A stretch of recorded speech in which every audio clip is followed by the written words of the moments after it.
been good to me. Preserved my youth. Not only did it capture my goals, it told me the truth. Conversate for a few, cause in a few I let them know we missing you. The love is unconditional. Wave your hands across the land if we family. We got a world premiere right here, now get lost. So off we go, let the trumpets blow. And hold on, because the driver of the mission is a pro. All right, another episode of conVersate with us. Remember, conVersate stands for communicate, converse, and relate. Make sure you go to our YouTube, subscribe, give us a thumbs up, leave a comment.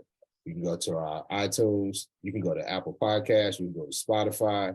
You can go anywhere where you like to listen to your podcast. We're getting out good information on good people doing good things in the community.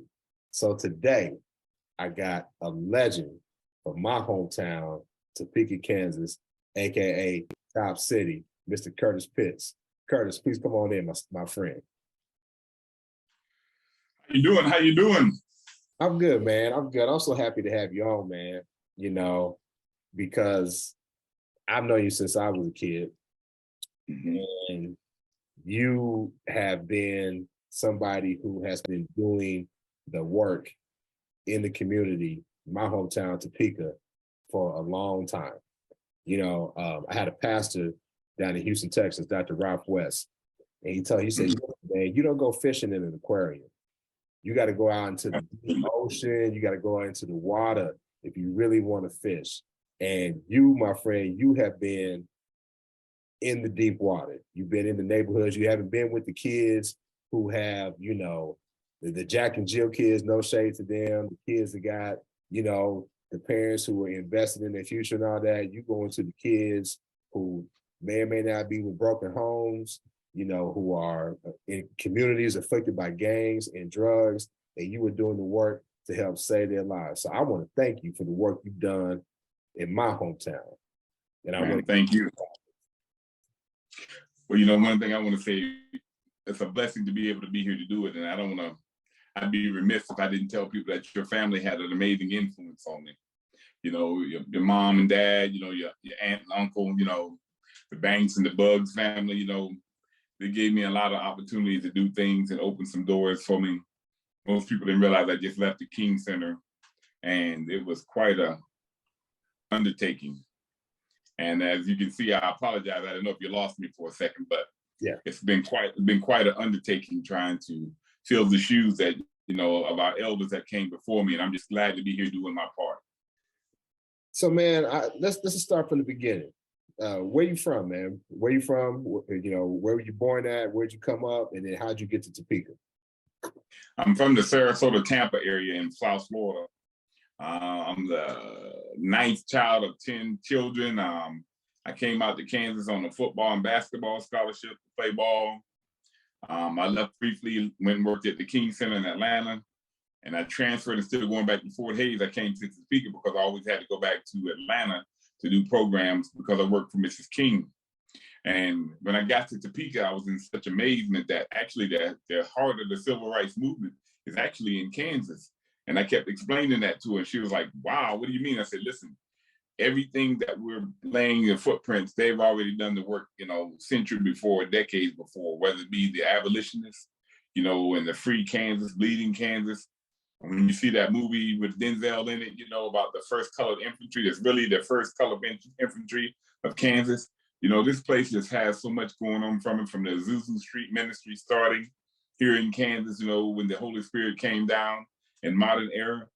You guys have such a rich and beautiful history and culture that I would have been remiss going anywhere other than right here on the front line where the fight really was.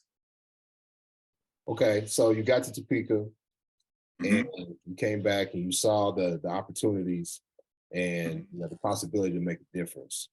Now, my first encounter with you was at East Lawn Community Center. Now, for those who don't know, let me explain Topeka. Topeka is home of the Board versus Bride of Education. The child that is the, you know, the figurehead or the face of that movement was my best friend growing up's aunt. I used to tell people she was mean with the yardstick. You know, I got whooped by a civil rights icon. But for all of the progress you talked about with Topeka, there still was some stagnation, right? Yes. There hasn't been the growth that I believe a capital city, a city with such a rich history should have had. Now, there's community centers that go all across Topeka, right? You got Hillcrest, you got Crestview, Central Park, Garfield. Now, these are all scattered around the city so that the youth can come, and most of them have like a swimming pool. They could come play basketball, shoot hoops or whatever. And there was one small community center on the east side of Topeka, East Line. Off the track. Off the track. Now, East Line was right by East Topeka High. Or East Topeka High is junior high, right? Yes, sir. We played basketball there. We rented out, and it was cold in the winter, hot in the summer. You know, we played basketball with our gloves on. But East Line was the community center that serviced the poor. It serviced those who didn't have anything else. And Mr. Pitts was a director. And he also not only led the community center, but he gave them options. He gave them jobs. You can come to the community center, you can work. Yes. Kansas City, which is about 60 miles away, their favorite had the Martian Cobras. But Mr. Pitts started the East Line drill team. Yes, sir. Yes, sir. So talk about, and I'm telling you a story for you because I know it, but talk about how you got to East Line, and then what inspired you to say, listen, you know what, I'm gonna make a difference right here with the people that need me. Well, I was actually getting ready to go back. I had a little bit of schooling left to do, and I was going to go back to Atlanta and then on to Florida. When I got here, unfortunately, both my parents passed away 4 months apart. And at that particular time, I was getting acclimated to the community, understanding the history of it, the importance of it, you know, just walking around, seeing the richness of the community and the history. And so I was getting ready to leave. I was working at Hillcrest part-time, and the job came open at East Line. There was like, you know, would you consider running this community center? I'm like, no, I'm going to head home. I got to head home. I don't want to get too vested in this thing because I got to head home. I got some things to do in Atlanta. Who had that conversation with you? Was it Nate? Nate Wilkins and Mr. Bug. Shout out to Nate Wilkins and Mr. Bug is my uncle, Robert Bug. Yes, sir. And they's like, you know, everybody talking about how live you are. You pop these programs off. You know, just give us a little time and, you know, you can make it work because there's a war going on out here. You know, people don't realize that, you know, per capita, we're in the top 5 for murders, homicide, and gang activity. People didn't realize that. You know, we were Little Rock before Little Rock was Little Rock. So absolutely. And so it used to really jump off. So I went to visit the community center. I'm like, man, you know, I come from South Florida. I'm used to seeing some things, you know, coming from, you know, you down there in the bottom, it just pops off. You know, per capita, you know, we're just a larger number of African Americans. You know, a lot of us from Afro-Caribbean experiences. So, you know, farm workers, you know, construction workers, you know. But when I went over to East Line, I was like, dang, you know, these kids remind me of myself a little bit. I said, no, I'm not going to take the job, you know. Then he said, everybody's like, well, we thought you was the one that could really get it done. I'm like, nah, you know, it's a lot of good people because there was some staff there like Daryl Stewart and some other people that I'm like, hey, you know, if you train them up, they can get it done. Right. And there's like, no, we need something immediately because these streets is on fire. You know, I'm like, I knew a lot of the guys, most people didn't realize my first program was at Central Park in 1983. And so I knew a lot of the guys from the Central, you know, everybody kind of migrated back and forth being, you know, renters and everything. So I walked in and it's like, man, that's Curtis Pitts. It was like, almost like I was Blade when I walked in the place. That's Curtis Pitts. You know, I'm like, dang, then I realized who it was some of the kids that moved from the Central and moving back and forth. But when I realized and saw what was happening, and I started meeting and talking with people, and you know, your uncle and some other people actually introduced me to Linda Brown, you know, herself, you know, the world famous figure, one that you saw on the Brown case. You know, I got to meet Mr. Cushionberry, you know, because I knew him from college. You know, I knew Fidel, I knew Mr. Abbott, you know, I knew Mr. Coach Woody. You know what I mean? I just knew people that were kind of like, you know, say, you know, this is what you need to do. Grant Cushionberry, they was on my head. So I said, well, all right, man, I'm gonna give y'all 2 years and I got to get out of this thing. But then, you know, the 90s hit so hard on us here in town. You know, we lost some good people, innocent bystanders. The crack wars started. You know, I thought that they made, you know, New Jack City off the Monarchs in Eastboro over there for a long time because it was rough. You know, people set up shop and entire housing projects. Yeah. So I knew how to do the program. I knew how to be. Ooh, the Monarch, you went back with that one. Yes, sir. Yes, sir. You know, I knew how to go. I already had an edge because where I come from was on time, anytime, and was on site, wherever had to happen. So I'm like, but we got a chance to cut off a lot of that stuff before we got here. Then a lot of people started moving in from out of state. You know, they was just gravitated to East Line. You know, it's like, man, go over to where Curtis is at. And people just, you know, because sometimes you come over, we have 300 kids in camp. You know, I'm like, dang. So you get attached. You started seeing the progression of everybody's life. You know, like I said, most people didn't understand. Like I was just explaining to people today. I said, I knew you and Anton. You know, I knew so many people from a long time ago before.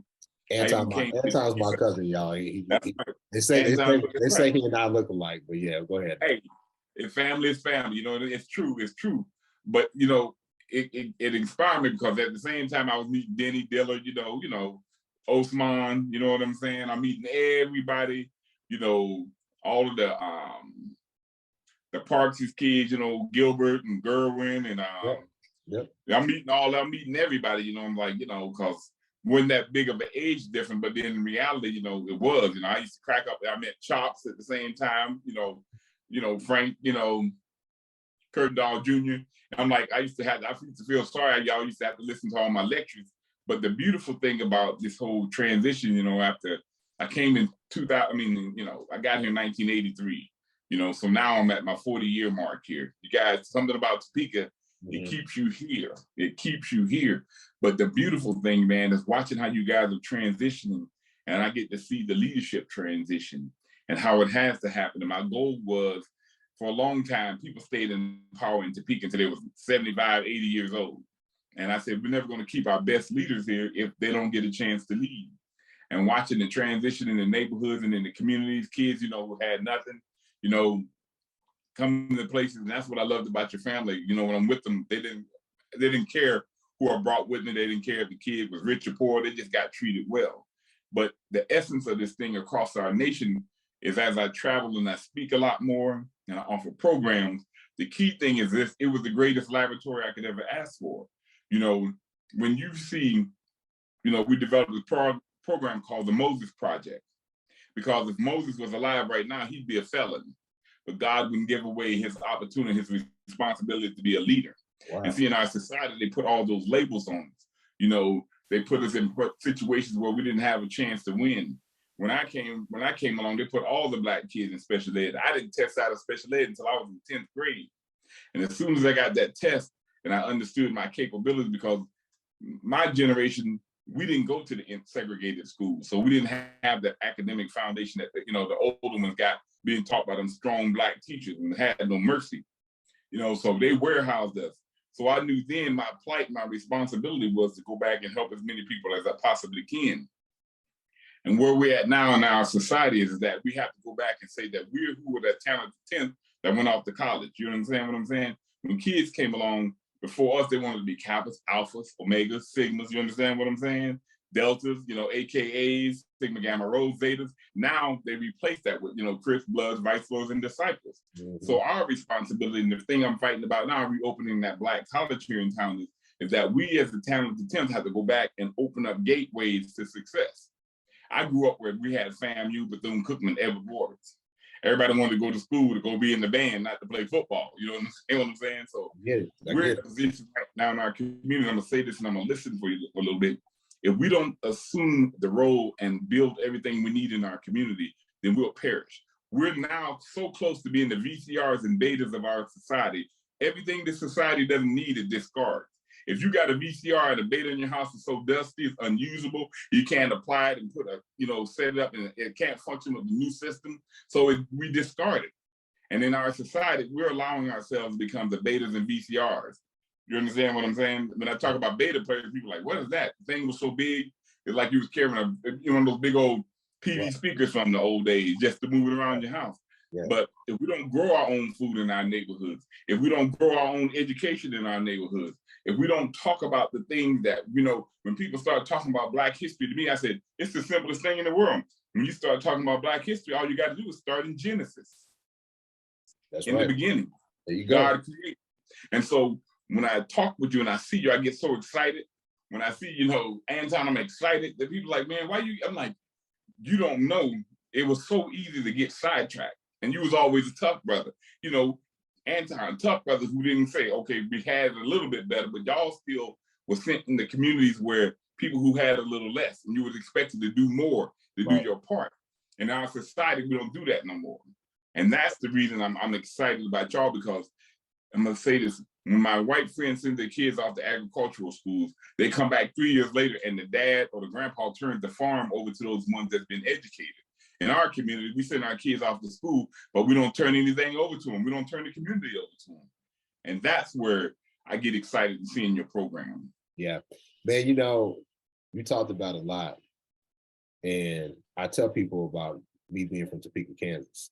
And, some people know about it. And obviously, when you say Kansas, they say, oh, Kansas City. I'm like, no, Topeka. I'm from Topeka, Kansas. I'm from the capital, Brown versus Board of Education. And they say, oh, okay. And when I tell the story about Topeka, and I tell about how, listen, I was far from a hood individual. I wasn't. But I grew up in a town where you couldn't be no punk. Nah. You gonna get ate alive, right? And you talked about you got there at 83. I remember the late 80s when crack hit the community. Yes, sir. When we started seeing cousins and aunties and some of our friends' mamas on crack. And then, so what did you have? You had a bunch of children who were unsupervised. I remember when we had the vice lords and the disciples. Yes. Now, they were still gangs, but they had a little bit of honor to them. Whereas when I could roll up on the scene, I could hang out, but when it was time, like when some stuff was about to go down, it was like, hey, schoolboy, it's time to vacate the premises. Yeah, that's honor, right? Yes, sir. But I also remember when they put out the movie Colors. And I tell people the biggest piece of propaganda ever. So they drop all this stuff in our community, and then we reap the failure. It's entertainment for them. The gangster rap, the movies like Colors, the drugs, all this stuff. We reap the failure. They do powder cocaine, they get a light sentence. We got crack cocaine, they mass incarceration for us. Right. So that's why what you did was so important, because we saw how these things took out the family. And we don't have the Black family, we don't have that family structure, the community is gone. So I know, even though some of the kids may have had a dad that came to Eastline, dad might have been a wino. Yes, it's okay, but it's just reality. Reality. Mama may have been on crack. She may or may not have made breakfast for him. May or may not have made lunch. But they knew, hey, listen, I got somewhere to go and I'm safe. You never really heard of anything popping out at Eastline. So you gave a safe haven, a safe space for so many when the system, the dominant society, was trying to effectively wipe us out. When you talk about drugs, mass incarceration, and everything else. So again, man, I want to thank you for what you did. Now, you talked about the Black college you're trying to get reopened. Educate us on, because a lot of people don't know what you're talking about when you mentioned there was a Black college for people. Out there, they call it Candyland, the diagnostic center. When I came to town, everybody who was going to prison had to go there to get their evaluation to see what level. And I grew up down the hill on the east side, 6th and Weir Street, and we just knew it was Candyland. Now, ain't that something? Ain't that something? They're gonna call something that is the entryway into hell, literally into hell, into the penitentiary. They call it Candyland. Yes, sir. But go ahead. And so one day I'm out riding with Mr. Christian and Mr. Abbott. They took me over to meet Mr. Hughes when I first came to town. And this brother's about 6'7", light complected, freckled brother. He was telling me about, his experience. And I'm watching him. He lived directly across the street from the prison. I was like, man, this brother's hurt about that prison. Then he said, I didn't come here to go to prison. I came here to go to that Black college across the street. We were at 6th and Norwood. I'm like, Black college? Where's that at? He goes, that was a Black college. He goes, what? He goes, that was the Industrial and Educational Institute of Topeka. I'm like, what? He's like, it was Tuskegee of the West. I said, get out of here. Then he said it was KTI and KVS, Kansas Technical Institute. It was one of those, it was a little bit before the land grant colleges. It was the first, one of the first 2 Black colleges open this side of the Mississippi. And in fact, it's older than most of the HBCUs. And that buffalo that's in Cushionberry Park that we all played around and hung out, took pictures around, that was the mascot. The Cushionberries and your family, they made sure they couldn't throw it away, so they moved it to Cushionberry Park. And so he went in, he showed me his pictures from when he played football there at the Black College across the street, when he showed me where he coached football and basketball there. I said, wait a minute now, how could they let this institution get closed? I got mad. But then I didn't realize that the process actually started in 1910. And they took it over in 1910. And it was not a vicious takeover, it was a systematic takeover. And we don't know the intent, but we know the results, okay? Whoever wrote the contract between the state of Kansas and the Black community who built that institution in partnership with Tuskegee, they wrote in the contract that this school should be forevermore used for the education of Negro children. And the minute that it is not used for the education of Negro children, it must be returned to the Black community. It took me from 1997 until 2021 to find the document. And once I found the document, it was up, there it is. That's it. That was it. And so we've been having meetings, a lot of positive meetings, but the truth of it is, I would be remiss if I didn't start the process and fight the fight. Because, your family and so many other families, the Cushionberries, the Abbotts, the Curtindalls, so many people, the Johnsons, just powerful families. At that time, they couldn't fight the way they needed to. But that brother knew one day in 1910 that our people would have the ability to stand up and wage an honorable, valiant fight to get this school back. And it's my job and my responsibility and all those people that have been helping me say it's that time, it's this season right now where we have to take a stand because our children are seeing everybody progress. And this Black college, the first one, the Tuskegee of the West, when I went out there in the 90s to speak, I was overwhelmed because you had the cornerstones on the Masonics, you had some of the benches that had the Divine Nine stuff on it, in the prison, right under people's nose. It was some of it was etched in the sidewalk. They had that. In the 90s, man, it was etched in the sidewalk. That's why I got fired. I said, oh no, I can't just let this stand. You know what I'm saying? And so I'm like, I'm digging and hunting. I'm talking to people, Deborah Dandridge, I'm talking to people, what happened? The Johnsons, what happened? Somebody explained to me, nobody could find the documents because I thought it happened in 55, but it actually began in 1910 because they replaced the board and made it a part of the Board of Regents. It was actually a part of the Kansas Board of Regents system. And I was like, so all of the documents and transcripts from everybody from the 70s and 80s, they took them to KU. KU holds everybody's records. So in the 60s, 70s, and 80s and 90s, if somebody wanted to continue their degree, they had to get the registrar's office from KU to send their transcript from that Black college right under our nose. And so it's a season where once we learn and know, we have to apply that pressure. And it's not something that I can manage or operate, but I have the ability to apply the pressure with some other people that's trying to do the right thing. And I'm gonna say something to you that's gonna shock you. All over the state, in small towns, they write about it in the newspaper, everybody's been supportive. You're gonna have a few people out there, because believe it or not, when they were burning down Black Wall Street in Tulsa, God bless those people that built that beautiful, and all over the country, they were burning down black subdivisions. But they never touched Nicodemus way out in Western Kansas. It's something about this state that God has put us all in place in this time and this season for us to make a change, because we have to be the tip of the spear, not only for Kansas, but for positive race relations and the redemption of our people all over the world. That's right. That's right. So now that you found this information, what are the steps that we need to take to try to continue the progress to get this back to the Black community?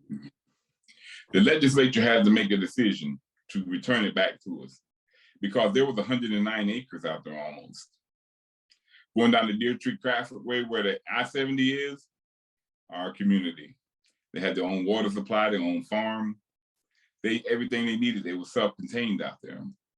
You know, the 6th and Rice Road where Reese's is right now, where Payless's international headquarters is right now. We know right now we can't get everything back that we had, but we need to have access to the ability to reopen events, activities, and programs on that ground. That's hollow ground for our people. And so we need to continue to talk to the legislators. We need to talk to the governor, and we're waging a campaign now in a very positive, loving way, saying, hey, we got to do the right thing, because the Kansas way is to make sure that African Americans and Black folks, because we were the only state that actually sent their police force out to protect runaway slaves. This is how cold the state is, brother. You ready for this? The Jayhawks was the first police force that was designed to protect runaway slaves. The Jayhawk mascot is the only civil rights mascot in the entire United States. Isn't that amazing? You know what? I went to the University of Missouri, so it's hard for me to give KU any props. That's right. You can't deny the history. I was like, and I'm on the U all day. I'm Miami Hurricane all day. And it hurt me when I heard that and started reading, and I teach about it now.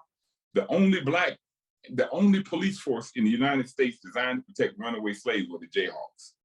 When they attacked in Lawrence and sacked it and burnt and executed all those people, it was the Jayhawks that went and did retribution. That's the reason they call it the Border Wars. And when I was sitting up with Terry Allen was the coach at KU at the time, and he invited me to a pre-game talk with the players. And he was explaining to me what the meaning of the Border Wars. And I want to say something to you. We're very, very proud of you. You represented us well at the University of Missouri. And that's the first time I went to the Big 8 conference on Black student government. That was in 1983, so I'm real old. I'm going to dwell on it. Yes. But for a fact that this state is designed to do something totally unbelievable. And they melted down, but most people in this state, for whatever reason, when you had, listen, guess who led the official apology for slavery in the United States Senate? Guess who it was? The Republican delegation led by Sam Brownback. Mm-hmm. Guess who worked with John Lewis and them to get the African American Museum in Washington, D.C. Yeah. And for whatever reason, when people get pushed in a corner in this state, God somehow intervenes. When Black folks couldn't even get welfare, food stamps, you understand what I'm saying? It was Bob Dole who organized a plan to make sure that they said in the old days, you had to buy your way onto getting food stamps. It was like, how are the poor people gonna pay to get food stamps when they can't even pay to get food? And so for whatever reason, you've seen some powerful Democrats. We've seen them, John Carlin, people doing powerful things in the state beyond their natural order, because for whatever reason, you guys are designed to do something different out here. And I say that to you again, you guys are designed to do something different out here. And when I saw the Living the Dream thing this year, it got to me, because I'm sitting up and I'm watching y'all, seeing y'all moving and leading. Mm-hmm. I'm going, see, if they only knew that you guys didn't drop the torch, you didn't drop the ball, man, I was proud. Listen, you talked about Bob Dole. A lot of people, they know Bob Dole. He ran for president, mm-hmm. Kansas. Sam Brownback. What people don't realize, and one of my frat brothers, Roland Martin, he's famous. Mm-hmm. He said, listen, it don't matter if we as Black people don't wholesale vote for a political party. Right. At the end of the day, we're still citizens. We're still constituents. Right. That's and right. They owe us as citizens to do for us, right? Now, it's on us to be politically savvy and smart with our vote and to hold people accountable, Democrats, for our mm-hmm. vote, and not just be politically unwise and naive. Right. But right. even if things don't go our way, that's right, we still need to try to do something. So like when Trump was in office and the HBCU presidents went and met with him, listen, that's the man that was in power. That's right.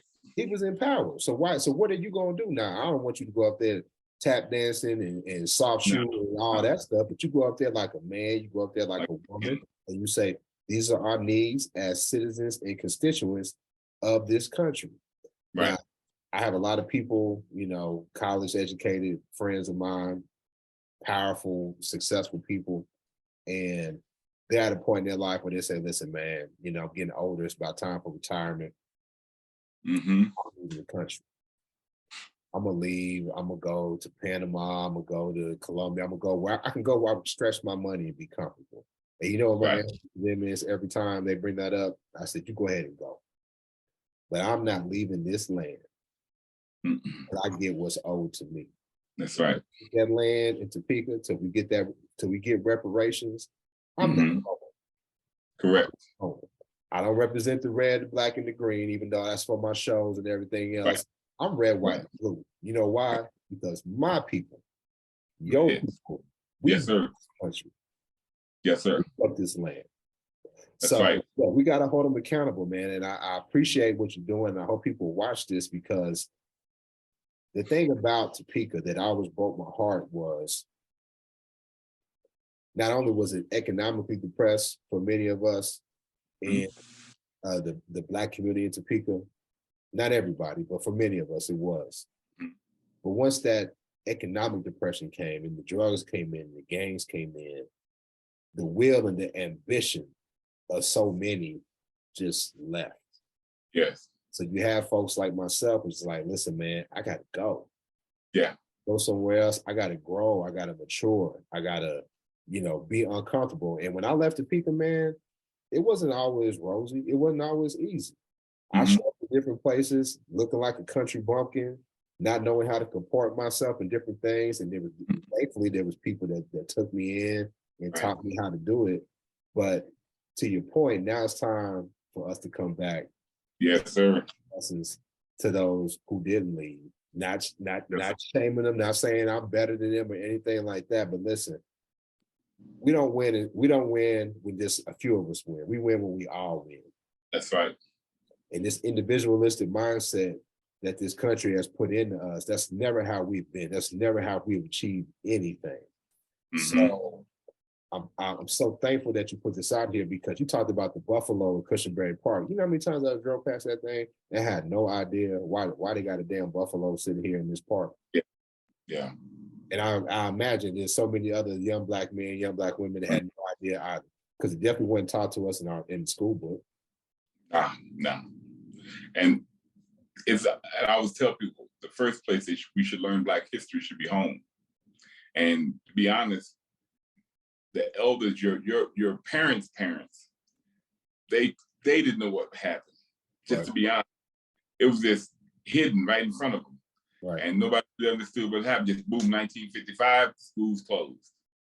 And if we were in any other city, they would have burned it down. If it was any other state, they would have just burned it down. But, and I say this to you again, the greatest thing that I get to watch is the transition. And I always train young Black folks, especially brothers who are listening and watching.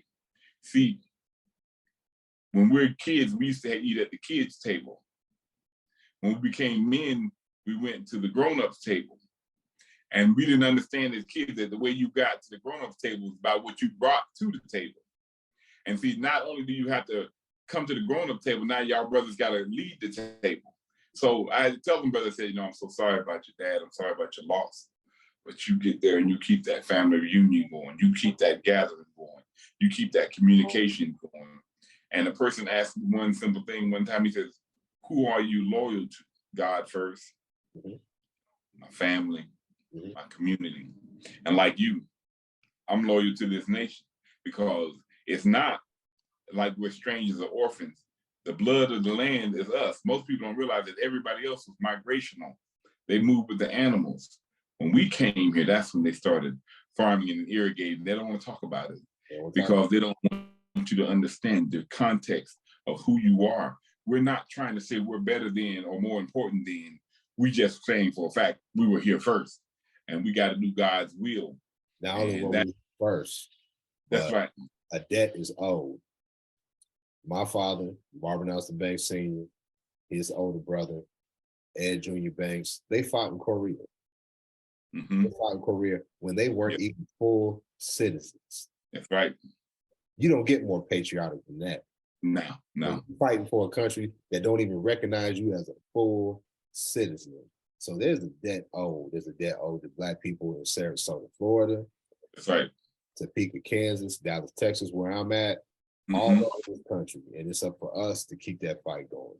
So what's next for you? I could talk to you forever. What's next for you? What can we do to motivate and inspire the people in Topeka and all over this country to help with this movement, to get some momentum going to make this happen?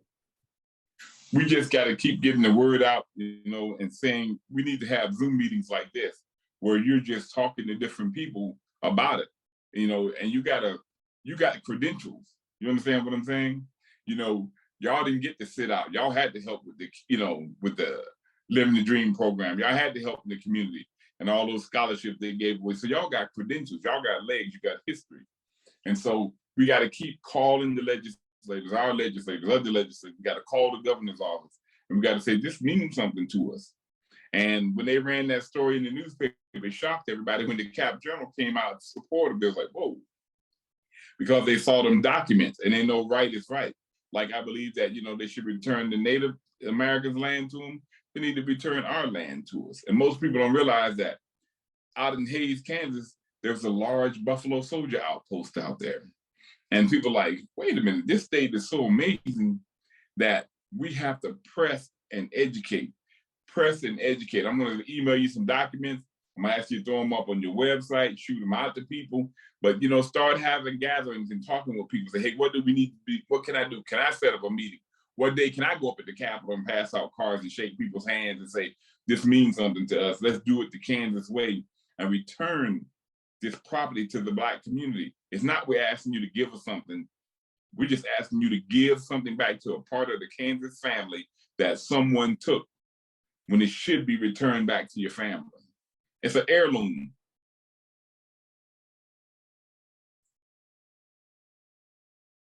So I'm going to extend the challenge. Now I'm gonna start with Missy. But we're gonna put it out there. There's a story, I don't know if you saw it. I think it's called Bruce's Beach out in Los Angeles, right? Yes, sir. Throw that land, prime real estate for Black people. Mm-hmm. They negotiated this deal. The family, they made a big old press release and everything. And the land's back in the family's hands. And then a couple months later, they sold it back to the state of California. They sold it back for $20 million.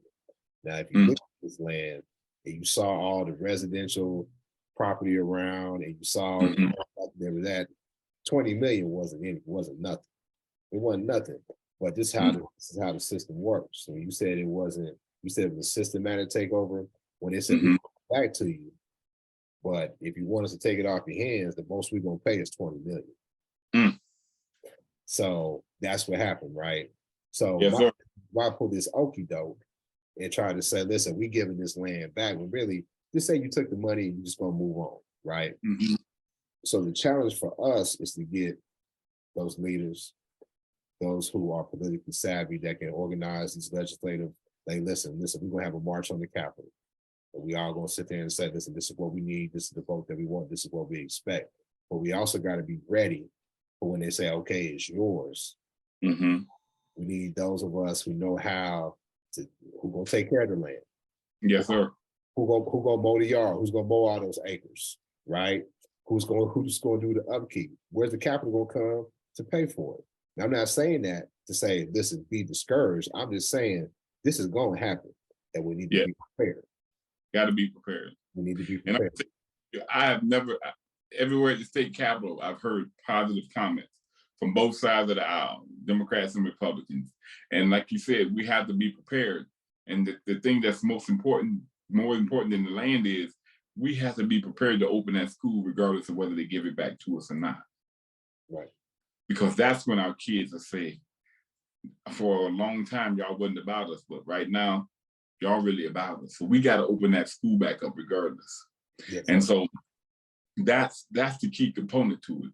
And like I said, I'm getting ready to retire. I ain't gonna try to retire when I'm 65, 70 years old. You see how blonde my hair done got, messing around with all this stuff over the years. But I'm excited in the next couple of years because when we turn things over, it's gonna be turned over to hands that are capable, and it's gonna be in good hands. Right. And people, not everybody has to be a fight like I do. Some people got to be in the room and in the classroom. Some people got to be in the boardroom. Some people got to deal with corporate America. Because if you ever watch the civil rights movies, you seldom ever saw Andrew Young getting beat up. Right. Because they knew that they had to keep him separate sometimes, because if he went out there and got beat up, he couldn't negotiate fully. Yeah. From the perspective that Dr. King needed him to negotiate from, because he still have some malice in his heart and still remember that pain psychologically. But when he went in that room, he went in as a man, unscathed and untouched, sitting at a table with other men. Like you said, we don't care what party they're in. We need to have sit down and talk with them and dialogue in a grown man positive way. Yeah, yeah. Well, Mr. Pitts, I thank you. I thank you. I thank you what you did for my community. I thank Yes, you sir. what you did for those young Black men and women who didn't have that father figure, who needed somebody to believe in them, right? Mhm.